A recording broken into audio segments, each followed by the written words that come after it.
Bahay kubo kahit munti, ang halaman doon ay sari-sari, singkamas at talong, sigarilyas at mani, sitaw, bataw, patani,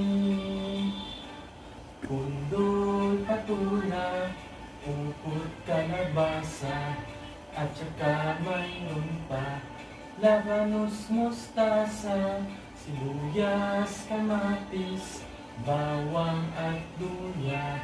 Sa paligid-ligid ay puno ng linga. Bahay kubo kahit munti, ang halaman doon ay sari-sari, singkamas at talong, sigarilyas at mani, sitaw, bataw, patani, pundol, patula, upot, kalabasa, at saka mayroon pa labanos, mustasa, sibuyas, kamatis, bawang at luya. Sa paligid-ligid ay puno ng linga.